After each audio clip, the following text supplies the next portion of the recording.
And it's so nice to welcome Graham Veysey, candidate for Ohio's 9th Congressional Democratic nomination. Good morning. March 6th. March 6th. Not too far away now, Graham. I know. We're sprinting towards the finish line, letting people know that they can vote if they're unaffiliated, which is 77% of the people in the new 9th District are self-described independents or unaffiliated voters, and they can show up on Election Day and make this election. Gotcha. Now you're facing off against two longtime incumbents of different seats because of the merger of the districts and everything. They're facing off against each other and you. They have a lot of experience. They have seniority on committees, which in Congress does mean a lot in terms of getting things done. Why should the new 9th pick somebody who on the congressional ladder is going to start at the first rung? I'm running against Congresswoman Chapter and Congressman Kucinich, or you could call them Congresswoman Status and Congressman Quo, because that's what they are, Congresspeople Status Quo. They represent 70 years as combined politicians. I think that we can all agree that the status quo is not working for Toledo. It's not working for the new 9th District. We need somebody with a fresh face to go in there, present fresh ideas, because I don't care how many committees you sit on. The reality is Toledo, the #1 rise in poverty in America. Cleveland, the #2 in terms of poverty rate for big cities. We need somebody who's going to go to Washington, represent the interests of the new 9th District, shed our Rust Belt image, and have us build on our manufacturing base while becoming the digital belt to bring us into the 21st century. Because when I talk to people, they say, how are we going to get out of the last economic recession? We can't let economic recovery bypass us again, and I'll fight to make sure that that doesn't happen. Now, in Cleveland, you're not only an entrepreneur, a businessman, you've also done a bunch of community work as well. What can you do in Congress, and what do you feel you need to do in Congress that you wouldn't be able to do, wouldn't be more suited to a city or state government role? Well, when you look at Congress, it's broken. It's got just a 9% approval rating. It's the worst ever. And it's broken because people have lost faith in Congress. It's got a $15 trillion debt and is literally mortgaging our country's future and my generation's future. So I'm standing up, I'm speaking about the issues that matter. Because if we don't address this $15 trillion debt that will turn to $26 trillion in 10 years, we're compromising investments that we need to make in economic recovery, in education, in energy, and the environment. And so when I'm talking about issues that matter, and I'm making a strong contrast, not just generationally, because obviously somebody who's a small business owner, an entrepreneur, versus two people who have been politicians for combined 70 years is quite the contrast. But we have serious policy differences. One, I want to pass legislation that addresses the debt. They're just hoping that the debt takes care of itself. And the debt is really a failure of the Appropriations and Budget Committee that Ms. Chapter sits on. So we need to go and make sure that we don't compromise our country's future and my generation's future. You also have to look at things like manufacturing and the fact that we live in a hyper-connected global economy, unlike any economy that we've ever experienced. Trade since 2009 is up 32%. We need to leverage that global economy to put Northern Ohioans back to work. For example, Chrysler, its international sales are at 60%. Jeep represents 60% of those international sales, up from just 40% 2 years ago. Let's get it to 80% or 90% so that we put people back to work. And let's also leverage one of the greatest natural resources that binds the whole 9th District together, Lake Erie. It's a $10 billion a year economic engine, and we need to make sure that we protect it. The Great Lakes Water Compact was a single piece of legislation that did more to protect our greatest natural resource. But the two people who voted against the Great Lakes Water Compact that had districts on the Great Lakes, Congresswoman Chapter and Congressman Kucinich, they said it didn't go far enough. Well, for too long, they've let perfect get in the way of good, and that's led to the status quo that presents all these problems, and that's led to the fiscal crisis that we're in right now. And you talk about the fiscal crisis. I want to steer this conversation toward healthcare a little bit, even though the government studies say that over 10 years it would actually reduce the deficit. There are independent studies and certainly folks on the Republican side of the aisle who would say that it's another entitlement program that will only further increase the national debt. By the time whoever wins this race takes office, the Supreme Court will have already decided on the individual mandate. But where do you want national health care to go from here? It will certainly continue to be an important debate on the Hill in 2013. There are serious flaws in the Affordable Care Act that I would address day one in Congress. The biggest one is the $8,000 a year gap. That $8,000 a year gap will continue to add to that $15 trillion debt, and that gap comes from the $10,000 a year that it costs corporations or business to cover one of their workers, yet the only $2,000 a year penalty if they don't. Because this is a mandated system, we need to make sure that we close that $8,000 gap, or else you'll have corporations look more towards the bottom line than what's best for America. And we need to make sure that the mandate is something that can be enforced. And this is something that I discovered after talking to leaders in the healthcare industry all along the North Coast, because there's a real growth opportunity, be it the Cleveland Clinic, University of Toledo, or any of the other research institutions or hospitals along the new 9th District in order to leverage that foundation that we've got. But we can't do it if the system is flawed. And one of the grossest flaws is that $8,000 a year gap.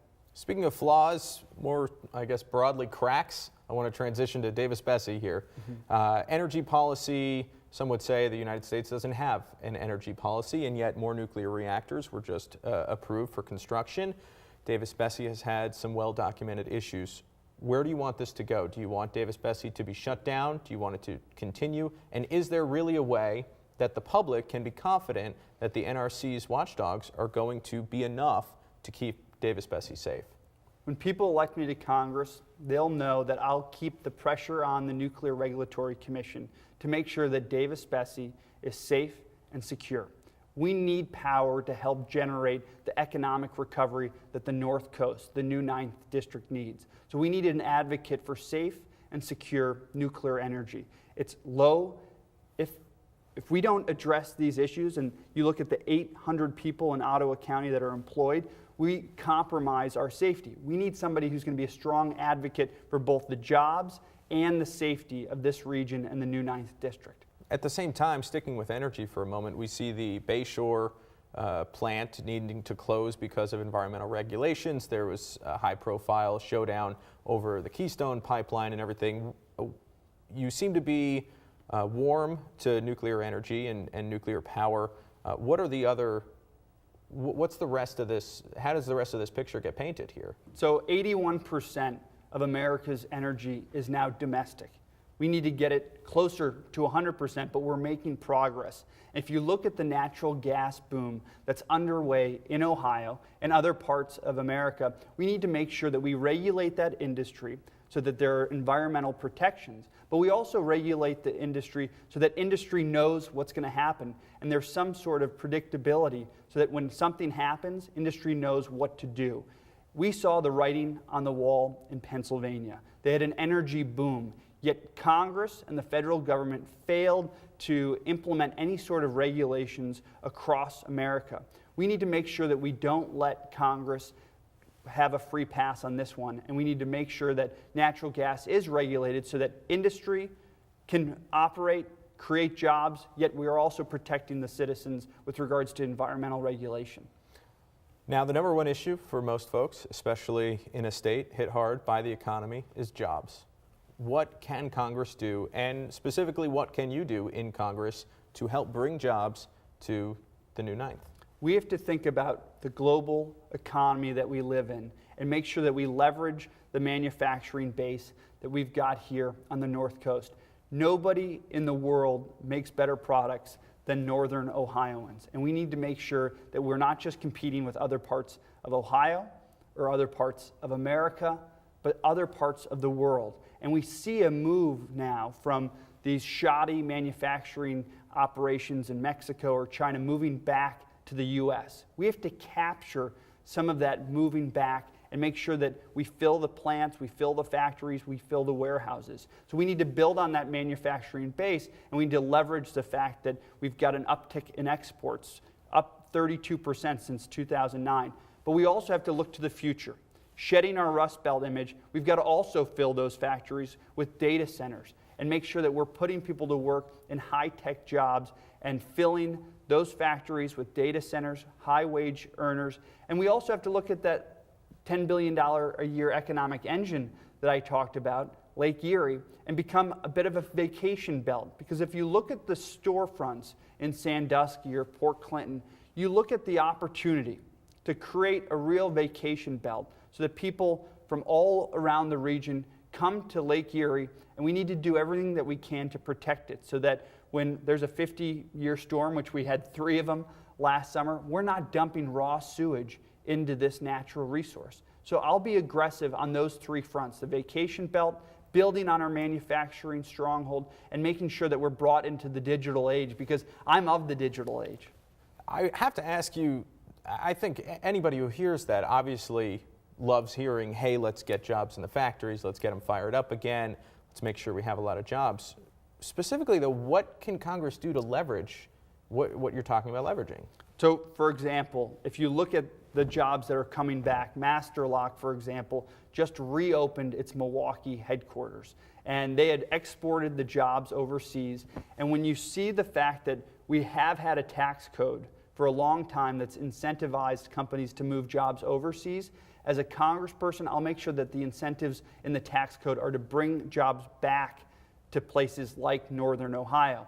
I'm the only one in this race talking about the tax code and simplifying it. We need to have it to be a 35, 25, 15 plan. We need to reduce the amount of deductions that corporations take so that we actually have a competitive tax code, not just with other parts of our continent, but throughout the world, because we need to move jobs back here. And when you look at the financial incentives that Congress is able to make for corporations, we need to make sure that we're doing that and we're targeting it so that manufacturers fill those factories once again. Any closing thoughts before we let you go? Well, I think people will have a choice on March 6th. It's really a referendum on Congress, and they'll be able to choose from the same old, to people who've been politicians for a combined 70 years, or me, Graham Veysey, a fresh face with fresh ideas. And when people want to make that decision, they can vote for either the past or they can vote for the future. And they can be independents, they can be Democrats, or they can be common sense Republicans who want to have an impact on this race. And for too long, we've been okay with the status quo. We need to look towards the future, and we need to give someone else a chance. All right, Graham Veysey is running for Ohio's 9th congressional district seat. That primary is March 6th.